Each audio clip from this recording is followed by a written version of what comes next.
What's the time, fellas? Eastern time. It's 12:38. 12:38. 12:38 on a Saturday. Wes Miller has lost another quad one game. It is death. It is taxes. And it is a Wes Miller coach team losing a quad one game. Not only did they lose to the BYU Cougars, they give up 80. Oh, the defense. And they score 52. This team sucks. They are not well coached. And if you have any other take than that after watching 18 games of basketball, 19 games of basketball this season, then I don't know what to tell you. No bagpipes yet. That's when this team is 1,000% dead, which they're not. They still have a tournament case to be made. But this team's not good. We're watching it with our own eyes. It's not good. So today we're going to break down what was a disgusting basketball game where a BYU fan had better shooting than the Cincinnati Bearcats, and we're gonna all cope together. This is Chatterbox Bearcats. You can find it wherever you get your audio podcasts. Also, we stream live after the games on YouTube, win or lose. That is why we're here right now. It's Chuck Walter, Houdini, and Nick Niehaus. You get the opening word, Hudson, even though I didn't even know if you were going to do the show tonight. I thought you may have quit. Oh, dude, every fiber of my being said, just quit. Quit now. What's the point? Why do you put yourself through this? And the worst part about it is it's a 10:30 slot, right? So I'm all day. I said it, I think at about noon, I said, I think we're going to get absolutely dog walked. I had, I think, 3 Coors Lights in my system and immediately changed tune. I go, I think we're going to win by 15. I think you got to money line these guys. I listen. Hey, backs against the wall. We're going to do it. I was wearing full uniform, as you saw. I was wearing full uniform until about 6 o'clock, and I had to go out and meet some family, so I had to take that off. But listen, dude, Wes Miller, you know how we always talk about Mick Cronin. Everyone always talks about Mick Cronin and his recruiting trail where he would walk into a gym and he would see Bill Self, he would see Tom Izzo, and he would walk out. He'd go, you know what? Can't do it. When Wes Miller walks into a gym and he goes, this is a quad one team, he goes, fuck that. Under no circumstance do we win this. Let's head out of here. Let's just get out now. Let's just leave. This is the first time I've said, like, I'm embarrassed. We just lost by damn near 30 points to Brigham Young University, who is not even good. They're an average team. We got dog walked. It is beyond comprehension. If you're still sitting here saying, and we've all said it on this show, we love Wes Miller. We do. We rooted for him. We tried so hard. He's not the guy. He is not the guy. It couldn't be more obvious than what you saw tonight. And that's where I'll end it. Couple questions. One, does the team play knockout for 4 hours at practice? Because I don't know what the hell they're doing. When they got hit with that zone, it was one of the most atrocious offensive sets I've ever seen in my life. If there was like an opposite for coach of the year, like a horrible job of the year candidate, I think Wes Miller may be up there. I mean, seriously, this was a guy that had the team rolling last year. He retained everyone. He brought in some pieces that were supposed to finish out the roster. And this team is significantly worse than a squad last year that was somewhat close. This team isn't even close. The issue is, we've brought this up many times for those saying fire West, fire West, fire West. He's got a $13 million buyout. I don't know if they're going to fire him. We may be stuck with him. However, I think you fire him for cause. That cause, stealing. It's as simple as that. I mean, stealing. We need him to yell at somebody to get a job and go to hell. I think that's what we need. I said on the midweek show, I was like, sometimes it's simple. People try to be the smartest guy in the room, talk about, the intricacies of basketball, whereas we don't have shooters. We don't have anybody who can put the ball in the hoop. With that being said, give me the final number, because I watched it with my own eyes, but I don't have the final number. The final score? Final shooting stats. Oh, I don't know, but we were 1 for 6.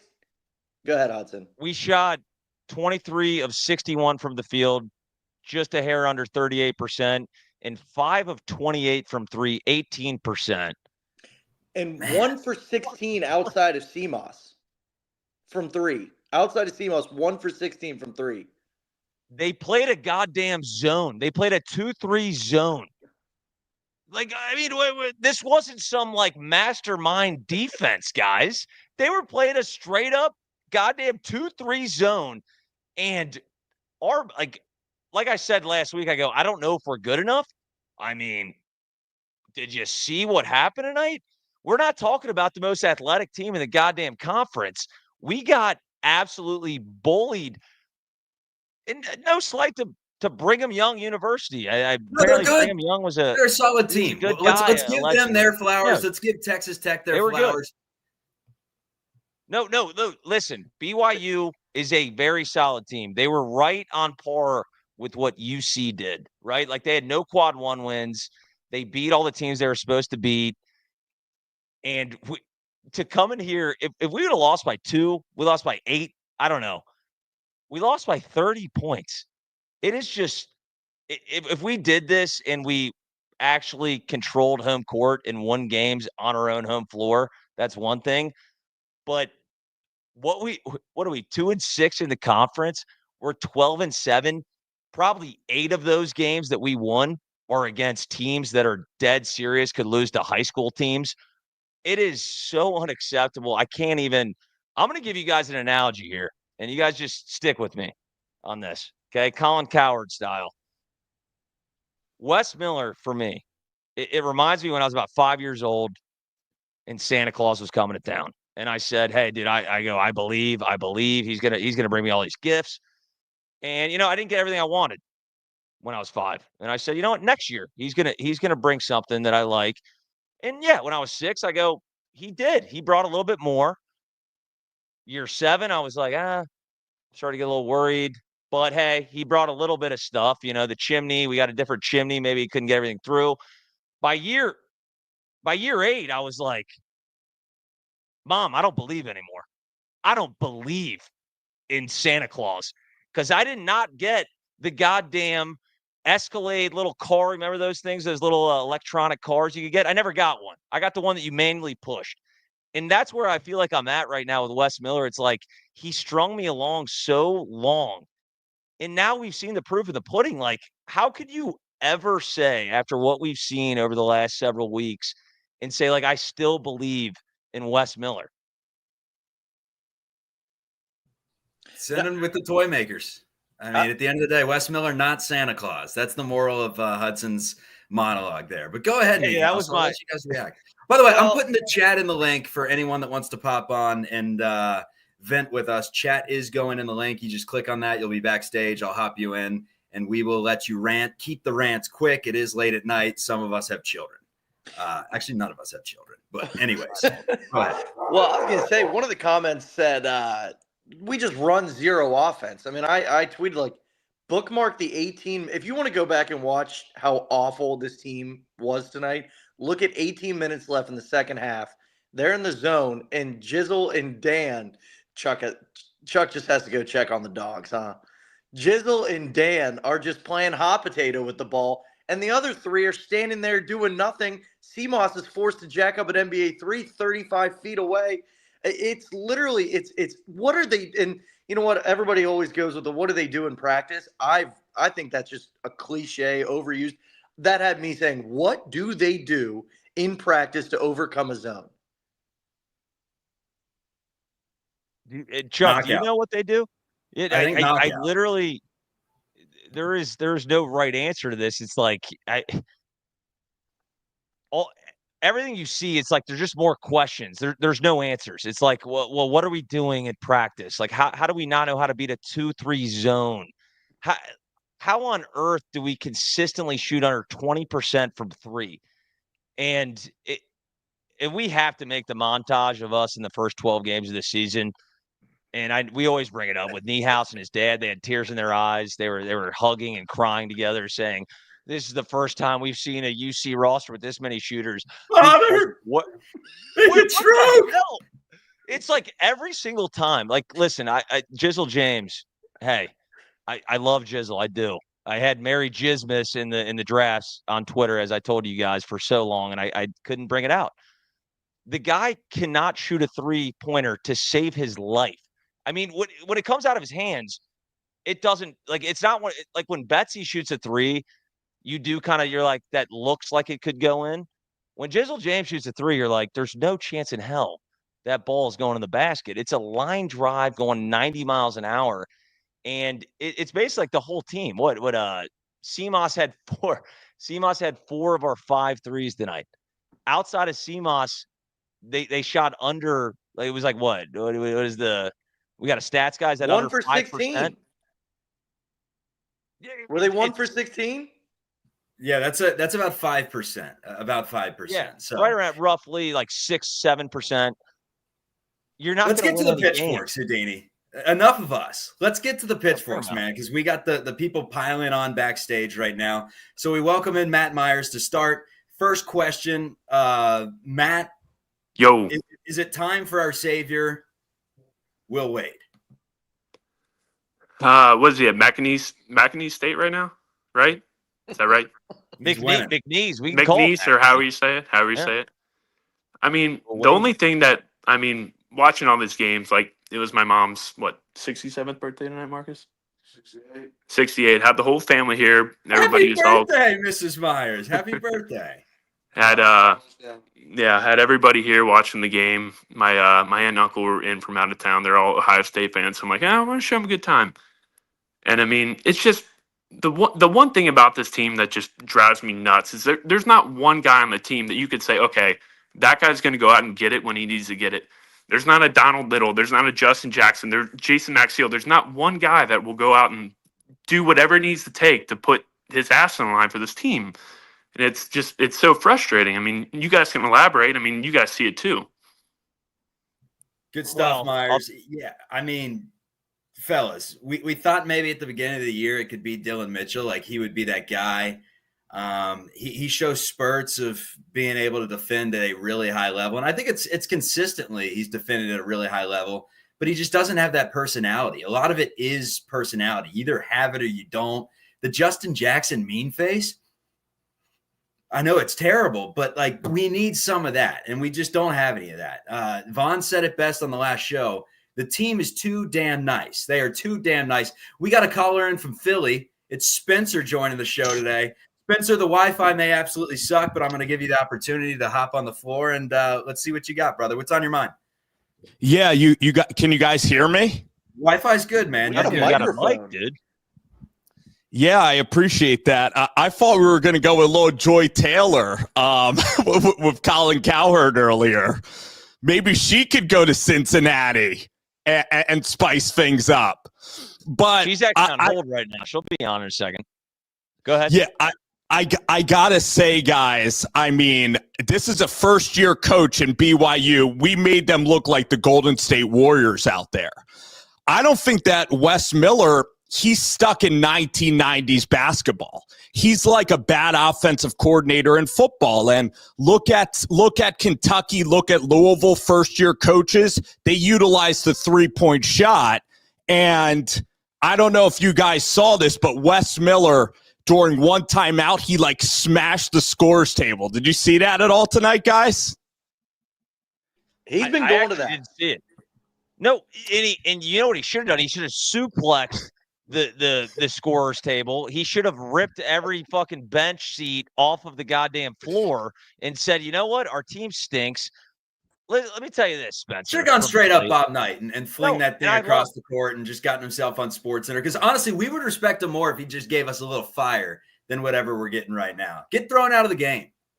No, let me tell you this, Spencer. We shot 37% from the field and got out-rebounded by 8 boards. It's like we did nothing good tonight. I can't look at one thing. You could say CMOS had a good night. That is literally it. Spencer, give me glass half full. You seem like a guy that could get, he could tell me something like spin zone. Give me a spin zone of why this team might switch this thing around. Yeah, I was such a believer in Wes Miller, and I love Dan Skillings, and Dan's even from Philly, just like me. But these guys can't. I mean, unfortunately, Dan Skillings and Dylan Mitchell, they look good getting off the bus, but they can't play the game of basketball. I mean, they can't. They can't dribble the ball. You know, they can't even dribble the ball correctly. I mean, there's no wings on this team. You look at BYU, it looked like the Golden State Warriors. Cincinnati made them look like a Final Four team tonight. That's how pathetic this game was. And West just doesn't have offensive intellect. I mean, the one thing that's going to happen is Jizzle James. That's the only maybe glass half full approach is Jizzle James just needs to take like maybe 20, 25 mid-range shots. The other thing about Jizzle, Hudson, is that Jizzle can't score in the flow of the offense. He never cuts. He'll never get an assisted basket because it's all isolation with Jizzle. That's the thing, you know? No one gets an assist. No, it is. I mean, our entire offense is offensive basketball. I looked with like 4 minutes left in the game, and the team had 9 assists total. Good stuff, Spencer. Another thing to Spencer's point that I did want to add, he said that we made BYU look like the Golden Bring State him on Warriors. every show. I mean, that guy I feel like he's like a Philly radio host. That guy. Yeah, he's a legit broadcaster. Spencer is a legit broadcaster. Okay. That makes more sense. But to go back to his point, like, the Golden State Warriors don't even look like that this year. I mean, BYU looked really good. They were knocking down shots, but at the same time, it's perimeter defense. How many open looks did they have? And then compare that to us. Nothing has been easy, like all season. Go back to NKU. Nothing was easy in that game. We needed CMOS 35-foot bombs in order to take that game away. So that's just where we stand, fellas. Let's continue the train. We got people on. John White. John, what's on your mind, man?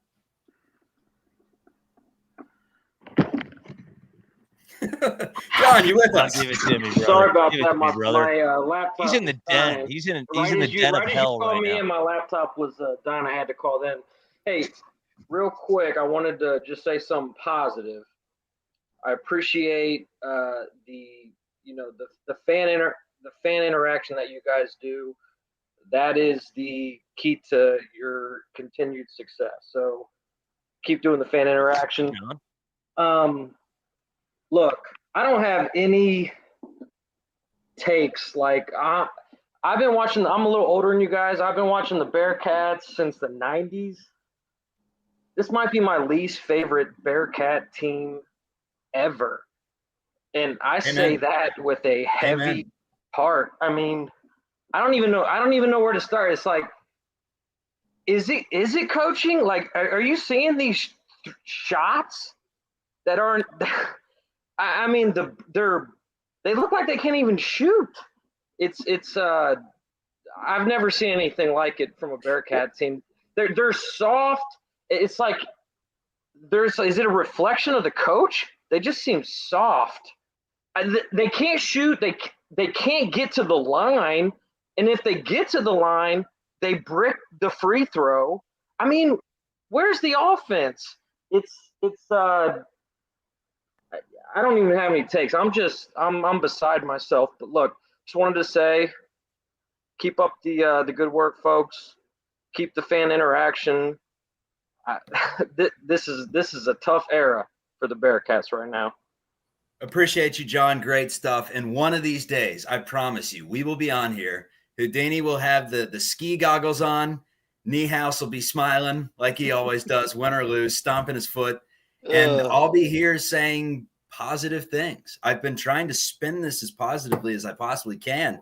The issue is we had high expectations for this team. That's one of the reasons why this is, quite frankly, my least favorite team in history, because teams that have been bad before, they never necessarily underachieved, right? Like even some of those early MIC teams, it felt like they overachieved, winning 7 games in the Big East with the rosters that they had. The Lance Stevenson team was tough. There was no spacing on that team. Felt like they had a lot of talent. That sucked. John Williamson was a nice little player. But this team's hard to watch, man. It's hard to watch because they were so close last year. They retained all the guys that we thought they should have retained. And, yeah, I don't know if it's playing to your coach's strengths. And he's kind of rubbing off on the team. But they are soft. They cannot shoot whatsoever. It's 20% just about every night from 3. It's tough. Chuck, real quick, because you're not looking at the box score. We let BYU shoot 62% from 3. That's got to be, as far as a Power 4 conference game, That's got to be one of the best that we've seen in the last 5 years. They shot 15 of 24 from three. We're supposed to be a defensive-minded team. Like, what is our identity? I know our identity is just ass. Like, we're just not good at anything. But it's like, what can you point to anything where it says I got a glimmer of hope? Because I when we did the show last year, I was like, dude, just give Wes his 4th year and things will turn around. And look where we're at, man. Like, really, like, how could you possibly say what you've seen with this team? And you can blame the players, you can blame whatever. It is what it is. We're objectively a bad basketball team by all standards. Well, it's funny you say, like, where's the glimmer of hope? John came on. He's like, I'm going to say something positive. And in my head, I'm like, what in the world could he say right now? Was there one positive word for our guy, John? No, the positive was he said he liked the show. And then he's like, you guys are great. And I'm like, all right, I like this guy. But since you're on the box score, Houdini, how many minutes did CJ Frederick get? He got cooked one defensive possession. That's all I don't care about defense. You shot 1 for 16 from 3-point land. He's not the issue. Niehaus, you can't rearrange deck chairs on the Titanic. They're in a 2-3 zone. This team stinks. They are who they are. Take Houdini's advice and throw Rayvon Griffith out there. Hell, let's pull C.J. Anthony's red shirt and see if he can knock down a bucket. The team stinks. The coach stinks. It's over. Shoot. Let's talk about Will Wade and let's bring in Brandon Seho. What is up, Seho? What's on your mind? I mean, I spent 2 years with Will Wade at LSU, so I know he'd be a great guy. That being said, I absolutely love Wes. I mean, he's been great to me personally, and I recruits really, really well. But yeah, I texted you, Chuck. I said, thanks for the therapy session. I mean, this is past my bedtime in LA. It's 10 o'clock. It's frustrating watching the team. I mean, I just don't know what positivity you see watching football or basketball right now. It's really, really tough. And Hudson, you say everything that I wish I could say on here or on Twitter. Oh, you can just say it. Dude. At the end of the day, you can just say it. I'm a mental health guy. I can't do that anymore. True. Is it Seho or Saho? I've been saying Saho. I've seen you on Twitter. It's okay. Saho works. It's right. Seho, though. So, let me ask you, Seho, let me ask you this. Has there been a worse in the last 15 years as far as football and basketball that you can remember from a UC perspective? Because, like, I remember multiple times, like, it was like, oh, the football team's terrible. You know, the football team sucks. Basketball team's good, or vice versa. Even during the Brandon era, like, it was like, oh, but we got Sauce Gardner, right? I don't know if I recall a time where we're on the fritz on both ends of the spectrum. Is there something I'm missing where, you know, like the Tuberville era, was that where, like, the basketball team also sucked? No, because Cronin had the run in Butch Jones's first year when the team was really bad. It was it would have been like Ibrahima Thomas and all those guys, I think. Well, Ibrahima Thomas, Yancey Gates. So that team, lost to UConn in the second round of the tournament. So, no, I mean, this is in the last 20 years, off the top of my head, this is as bad as it's been. If you go back to, like, just in time for our show. If you go back to, like, the Adam Harushnook, like, first Mick Cronin team or second Mick Cronin team, we had Brian Kelly. We had Brian Kelly. That was the first year they beat Rutgers with Mark D'Antonio in 2006-07. So, like, no, to answer your question, no, I don't think there has been something like this where, like, for 2 years you've just had mediocrity. We might need to bring you on the program more because you do the mental health stuff, and what we've seen has been just, I mean, it's like, what, I just want to root for something. I want to see something positive, and it's so hard. That's why we need Lilly on the show, because he'd be like, well, I mean, we got opportunities ahead of us. And talking about Eric Lilly? Eric Lilly, yeah, our guy, and I love him. He's the man. But watching what we've seen, it's just so hard to, like, get behind what the product is on the floor. It is. I mean, we lost by 28 points. It's kind of comical. BYU. All you can do is kind of smile and laugh. And if we've learned one thing from being Bearcats fans, it's that there's so much damn passion around this program. And the fact is, we're all in this together. There's 437 people, 440 now, tuning in at 1 a.m. Eastern time after a 25-point loss. The team is cooked. The coach is cooked. And we're all here because we love this team. I mean, especially folks that in any era really, because Niehaus didn't grow up in the early 90s. But like I grew up in, I was born in 92. I grew up in this team they were invincible. Mm-hmm. He's young, dude. The first team that Niehaus remembers is like Lance Stevenson. Yeah, no, I don't think you're wrong there. I don't think you're wrong. He's young. Yeah, Niehaus is a young dude. He's 97. Born in like what, 97, 96? Yeah, but I mean, come on now. I mean, I wasn't like watching tape in 2005. I mean, I was 8 years old. I was learning. You don't remember when Kenny Martin broke his leg? Who? Oh my God! Can I set the stage of that Kenny Martin year though? I couldn't hear you, Hudson. It's like Chuck, you and I are the same age, and we were like 7 or 8. Griffey comes over to the Reds requesting the trade. Kenyon Martin and UC's number 1. I'm like 7, 8 years old thinking, wow, my life is going to be awesome. We're going to play for championships every year. And now I'm like explaining to the Dodgers fans that are my neighbors, like, no, I don't get to experience that ever. It's been 31 years of nothing. 31 years of nothing, man. Good stuff, Seho. Thanks for joining the program today. And enjoy it and stay safe out in LA. He's not wrong, man. He's not wrong. And that's what makes it so tough for me is for you, Niehaus, like, you don't get it, man. You don't get it. You don't get it. What does that mean? What does that mean? You've never seen a number 1 team in the country. You've never seen it. I mean, I was in diapers. You were in diapers. Old. Houdini and myself were, 3rd grade. Steve Logan and company. They were a number 1 seed. They were number 4 in the country. We had an All-American. We had serious. I actually didn't think that team was going to cut down the nets. I put them losing to the Elite 8 or losing in the Elite 8 in my bracket. But like, Chuck, you were 8 years old. What is? Yeah, you were 8. You were like, I finished my bracket. Listen, I remember that game. I remember the schematics of that team. I think we lost to UCLA 109-105. Off the top of my head, I think I have the right score of that game. That's how much I remember that season. I remember more about that team than the squad today. Because that's I don't want to remember the squad today. Chuck, do you not recall though at that time, like, because we were so young, and I just remember going like, people were freaking out. Like my buddies' older brothers are going nuts. Like, we'll never be this good again. And the fact that we just did it, and I was like, what do you mean? He's like, we'll be right back here. Give it a couple years. We're gonna go on. What is it? 6 straight years without a tournament appearance. That is, it's wild to even say out loud. I texted you guys. 6 years. 6 years. I texted you guys because I saw a graphic that the Washington Huskies have been to 1 NCAA tournament since 2010. 1 since 2010. I said, what if this is us? What the hell are we going to do? Because we're not shutting down this program.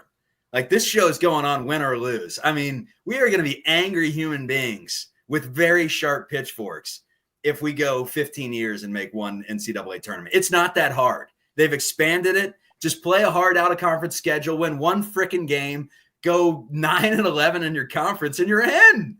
It's not that hard, dude. It just isn't that hard. Niehaus, give me something positive. I mean, the epitome of being a Cincinnati sports fan, let alone Bearcat fans, you guys are like trying to like one-up me. Like, you haven't hurt like I've hurt. Like, we're all hurting. All right, Chuck? So lay off me. You haven't hurt like I hurt, Niehaus. Damn you.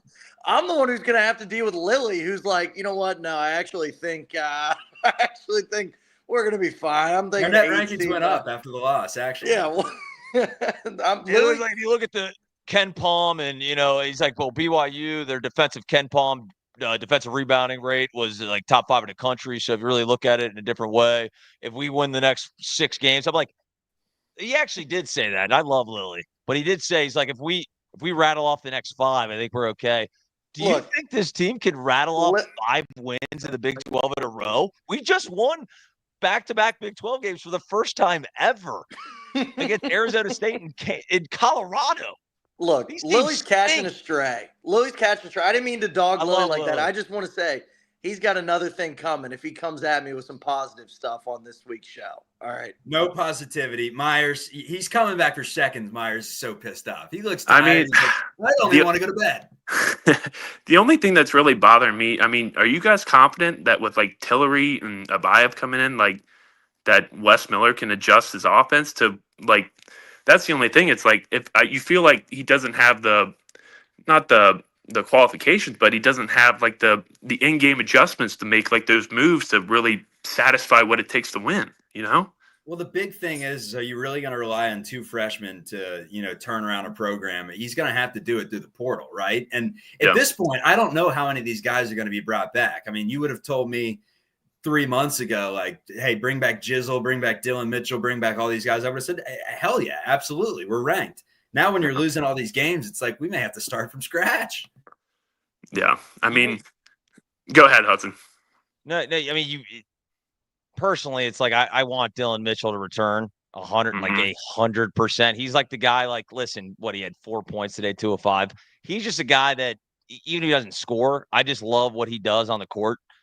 I mean, I think, analytically, he's like one of the top 10 defenders, the way he attacks a passing lane.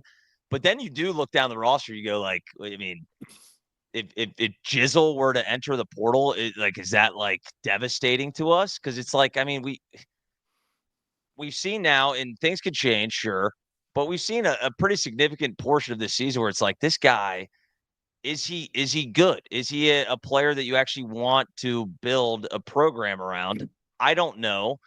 And you sure as hell can't expect Abayev to come in here and do, average 23 points a game and take us to a Sweet 16. Like, that's just not realistic. He's not Cooper Flag. He's not one of those pretty damn good, though. He looks pretty damn good. I don't see John Cunningham firing Wes Miller, even if they don't make the tournament. That's the only thing I'm afraid of. And I'm afraid of this is going to carry on to next year, and it's just going to be a revolving door, Yeah, and with Pinto as president, for those of you that don't know, he was at Louisville when the whole Rick Pitino debacle happened. So that's probably a big reason why they didn't touch Rick with a 10-foot pole when they hired John Brannon. And if we would have hired Pitino, you can look at what would have happened to the program most likely. Look at Auburn. I mean, they were dog shit for 17 years before they get Bruce Pearl. 3 years after, they're in the Final Four. Look at Houston with Kelvin Sampson. Sometimes you got to make that ballsy move, and the ballsy move is staring us right in the face. It's getting rid of Wes Miller if they can't turn it around, and it's hiring Will Wade. The guy can coach. He's sitting there. You could take him away from McNeese. I believe that. Well, I'm going to jump off here, but I just want to know, what are your guys' favorite Bearcat basketball players of all time? Favorite basketball Bearcats of all time? I'd say my Mount Rushmore at point guard for the Cincinnati Bearcats, Steve Logan. Starting lineup. I'm going Tony Bobbitt as my shooting guard. As my small forward, I'm going the question junior was year favorite, flight. What? Yeah, you going to give us the rotation next? What are we doing? You got to give me a Mount Rushmore. Just give me your favorite Bearcat. You're taking all the good guys that me and Niehaus are about to say. Well, what do you mean? You guys can have Lance Stevenson. You can have Jaron Cumberland. You got small forwards still on the table. I didn't even take Kilpatrick as my shooting guard. No. But anyways, I'm a big fan of anyone that was a Bearcat from the years 2001 to 2007. And then from 2011 to 2019. Look, you guys were dogging me. I don't know my, early 2000s hoops. My favorite Bearcat, Eric Hicks. All right. That was the first team I remember. I wore 14 all through in basketball. That's my guy. I mean, that dude could bring down a whole hoop. I mean, Eric Hicks is such a good answer. Eric Hicks, just put him on this lineup. And I know that he can't shoot I don't think he's ever shot a three in his entire life. Literally, he's like 45. I don't think he's ever shot a ball. Oh, yeah. The nip slip. No, Eric Hicks, actually, his senior year, he had a little bit of range. I think he took some threes and made some threes. But he did the nip slip where he would rip the chest and show a little – he would free the nip before it was cool. And he got teed up one time, I think, against Wake Forest and never did it again. It was awesome. Headband over the ears. Well, mine is for sure, and Chuck already mentioned it. Tony Bobbitt is definitely my favorite Bearcat, but I also love the little Jihad Muhammad, man. If you look at his efficiency, it was atrocious. I mean, it was flat out bad. But the guy was a gamer. And that's what I think this team is missing, like a true gamer. And Day Thomas is kind of the one guy that when I watch this team, I'm like, he brings it every night. And I know Niehaus, you were saying, like, I love Day, blah, blah. And I was like, well, he's shooting 33% from the field. But he's one of the few guys that that attacks the rim, and he probably leads the country in missed dunks, and that's okay. Okay, at least he's getting by his defenders and getting to the rim and attacking the paint and opening things up to other people. But yeah, for me to answer the question, Tony Bobbitt and Jihad Muhammad are my two guys, no doubt. Well, All right, next up for the Cincinnati Bearcats, it's the Utah Utes. It's on the road, another late one. The Madson twins, a little revenge matchup. It's Mason, it's Gabe, the John Brannon recruits. And it is, I mean, this was a must win. I already played the piano. I may take out the bagpipes 9 games into the Big 12 slate before February if they lose this game to Utah. Like, Utah is not good. Utah's not good. You go 0-2 on this road trip. I mean, it's done. It's done. Even Lily will come out on the podcast and say it's time for West to go. It's time to send him out to the pasture. he won't do that. He won't do that. I don't want to. I had to take that Myers was saying earlier on, like, do you really think like a buy of Tillery, all this? I will say this. I will never overvalue or overrate a player preseason like I did this year. Because you mentioned on the podcast last week with Dan Skillings on the baseball broadcast saying, I'm off to the NBA this year, guys. Don't worry about me. This is my last year in a Bearcat uniform. I'm going to be drafted, probably lottery. What are we talking about? What are we doing? And he had us believing. Same with Jizzle. So I'm done with that. I'm going to save my takes on a buy. I mean, well, I haven't. If you check my Twitter. And non-conference too. Non-conference too. Do Yeah. not say a word, Bearcats fans, because you know we're going to be in this position next year. Abayev's going to put up 32 against McNeese, and we're going to be like, screw Will Wade. Who wants Will Wade? Wes is the guy. We're going to go 8-0, and then we're going to run into Alabama in the non-conference and lose by 40. No, I'll say this, though. Abayev is, without question, the most polished recruit in Wes's tenure, if not the last 20 years of UC basketball. I mean, we were talking about Lance Stevenson earlier. Yes, Lance Stevenson was basically marketed as like the next LeBron James. So he's not quite that. But as far as shooting the basketball, he can do it. There's no doubt about that. But to rely on a freshman coming in and thinking like he's going to save the program is ridiculous. It's just not realistic, and it's unfair to him. And I know, Niaz, you were saying that on the midweek show. Like, do you think people are saying like, oh, he might decommit? He doesn't give a shit about us losing to BYU. He actually probably looks at it like it was kind of like when I was in high school and, I came off the bench or whatever, and the starters weren't doing great. And I'd be like, you know what? I kind of like it that way because I can come in here, be a savior. And that's probably exactly what he's thinking. Like, I can come in here and flip the switch on this entire program. Really good player, but Wes is going to have to get a ton of help outside of Sean Abayev. And for those of you that are wondering whether the savior role worked out for Houdini, he averaged, I think, 4 and 3 his senior year at Elder and shot 29% from the floor. But hey, he was stretched out and laced up and ready to go, and 29% is much better than the Cats shot today. So I wouldn't mind seeing you out there, buddy. What kind of fake news bullshit are we spewing today? 29% from the field? It was from 3. I said from 3. Oh yeah, 3-point percentage was tough. Second leading rebounder though. I'm barely 6'1". I mean, take that for what it is, guys. I was ready tonight. As I told you, I was in full uniform. I did my quad stretches. I got everything figured out. Wes Miller never rang or buzzed my phone, and I think they could have used me. I really do. Well, I'll tell you what, if we don't go out and get a combo guard or just some alpha guard in the portal, if Abayev is not going to be asked to be that role, which he is, like he's going to come in and he's going to want to take 30 shots a game. But that, because you count on Dan progressing, you count on Jizzle progressing, you count on CMOS being the guy. And what is that sad music I hear over? It is. It's bedtime, Niehaus. Why are we still talking about this team? I'm just saying we gotta get a combo guard. I mean, look at like even just Jordan Pope. I keep saying like look at the guys Wes has missed on. Like, Thero, he's going to the lottery. Like Phylon of Alabama Xavier going beat lottery. UConn, guys. Xavier beat UConn. That might end up somehow being a quad 1. That might be Wes's first quad 1 just because Xavier sneaks into the top 30 of the net ranking. That's where we're at, guys. Xavier has beaten Marquette on the road, and they beat UConn at home tonight and we just lost to BYU by 30 points. Time's a flat circle. They always find a way to make us upset. One more call for the road. It's Brian. What's up, Brian? Where are you calling from? What's on your mind? Finish us off strong, brother. Calling from Cincinnati, Ohio. Hell yeah. Yeah, I was. Do you think this team might be worse than the KU coach we had, or what do you think? Brandon? Well, so what was that Brandon year? What we had the first Brandon year. That was when we still had. It was Trey Scott. It was Javen Cumberland. It was Jaron Cumberland. It was Keith Williams. It was a really good Chris Vogt, who was so good he decided to declare for the draft after the season. So that team was solid.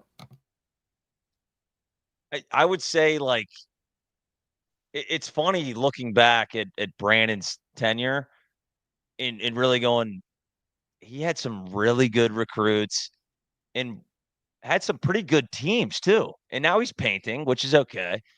And if you really look at it though, it's like, no, like the Brandon teams were better than this this team right now. Like, obviously things could change. We're early in the season, or we're kind of midway through the season, but the Brandon teams were probably better, right? No, the first Brandon team. The second Brandon team was the worst basketball team I've ever watched in my life. It was sad. It was, they had guys quitting left and right. It was a really tough season in 2020, 2021. I mean, they added like an extra game against Vanderbilt and Scottie Pippen that just wasn't even on the schedule, and everything went during COVID. So they're like, all right, we'll pop in this game.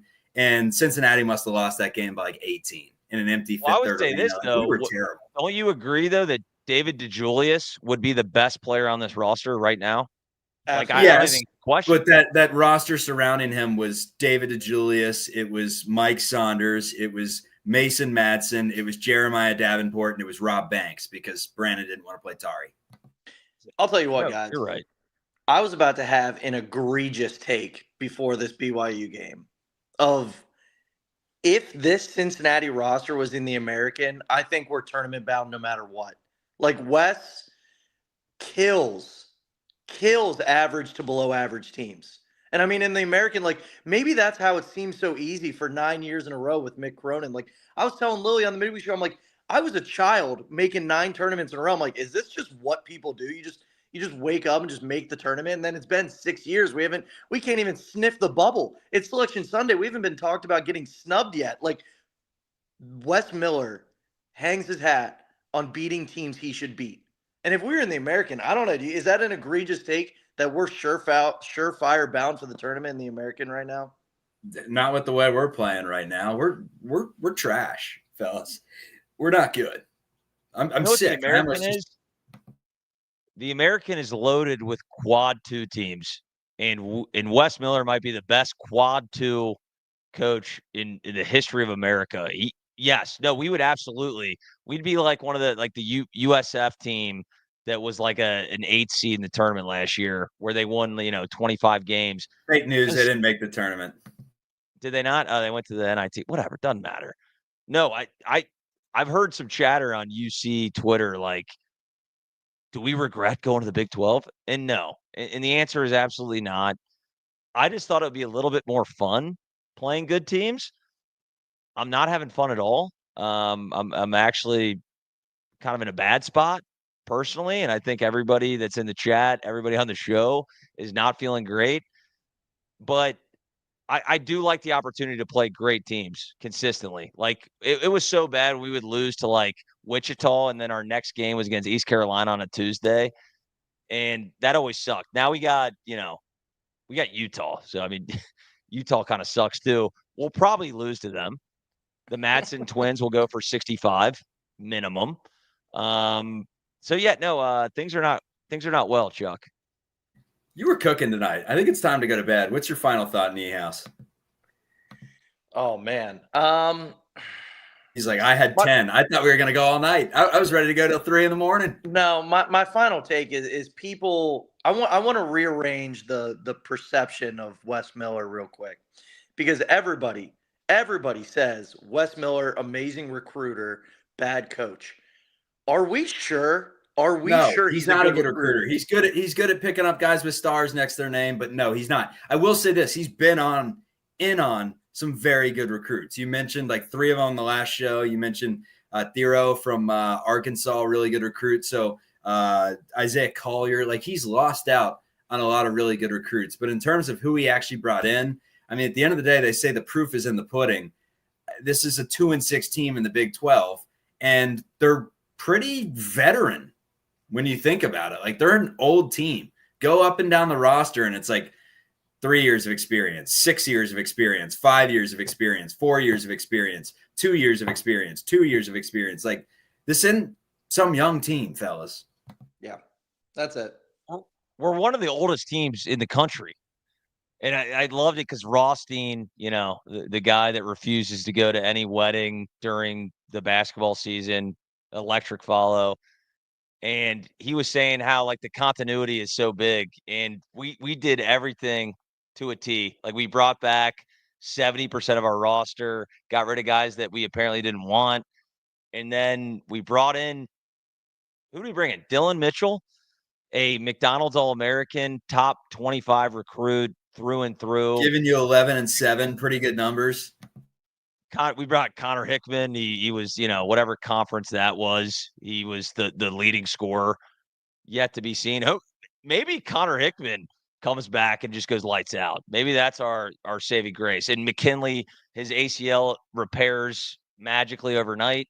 And we go and beat Houston, and we beat Baylor, and we beat, whoever the hell. Maybe that happens. That's our only hope. Until then, we're going to be talking about some losing basketball games. Another one tonight. Final score, it's BYU 80. It's Cincinnati 52. I wish I had cut the soundbite of Chunk from the Goonies. But unfortunately, I wasn't going to spend that much time on a pre-produced show tonight. What we do need is the skit. I've been telling you guys this, of us dressed in all black with gloves on and everything and glasses, running around trying to delete all the files off the internet, all the takes that we had.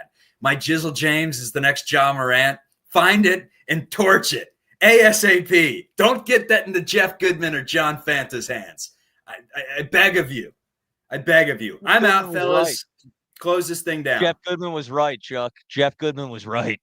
Remember we were going at Jeff Goodman? He was like, this team's net ranking 9. They played nobody. We're like, this scumbag bastard. Like, this guy's a real piece of work. He was so right. We were overrated. We're not good. We're bad.